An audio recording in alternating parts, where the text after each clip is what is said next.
de ce qu'on appelle les topiques sensoriels dans mon discours. Topiques sensoriels qui sont liés à Freud, qui parle du surmoi, du moi et du ça comme des topiques. Pour moi, le surmoi correspond à une sensorialité exacerbée, qu'on ne contrôle pas. Alors c'est assez paradoxal. Le ça, c'est une autre topique qui nous apporte une sorte de libération, et le surmoi, c'est une topique qui nous apporte une contrainte. Donc finalement, la contrainte est surmoïque. D'ailleurs, le mot surmoi veut dire à peu près ça.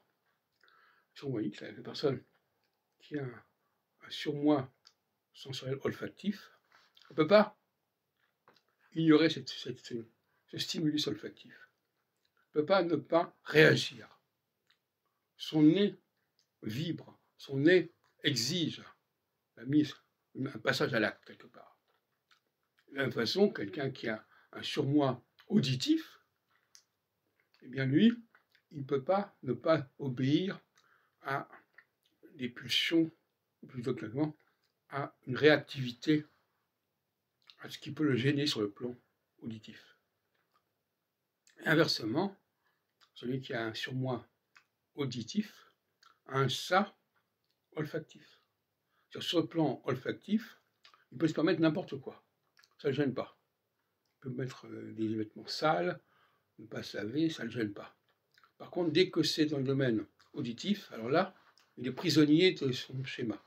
Et inversement, quelqu'un qui a un surmoi olfactif, il va être contraint de suivre son déterminisme olfactif. Il se comporte un peu comme un chien de chasse, en quelque sorte. Mais en revanche, au niveau auditif, il est complètement libre, il peut dire ce qu'il veut, il peut raconter ce qu'il veut, c'est pas un problème. Voilà les deux catégories que je distingue. Et la première catégorie est plutôt propre aux hommes, la deuxième catégorie est plutôt propre aux femmes.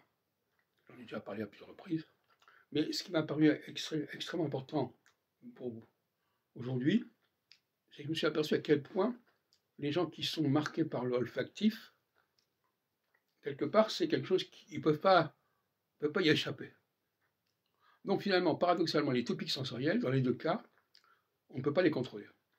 Mais il y en a une qui est surmoïque et qui nous contraint à faire certaines choses, et une autre qui est saïque et qui nous oblige, qui nous permet de faire certaines choses, qui nous laisse libre de faire les choses, etc.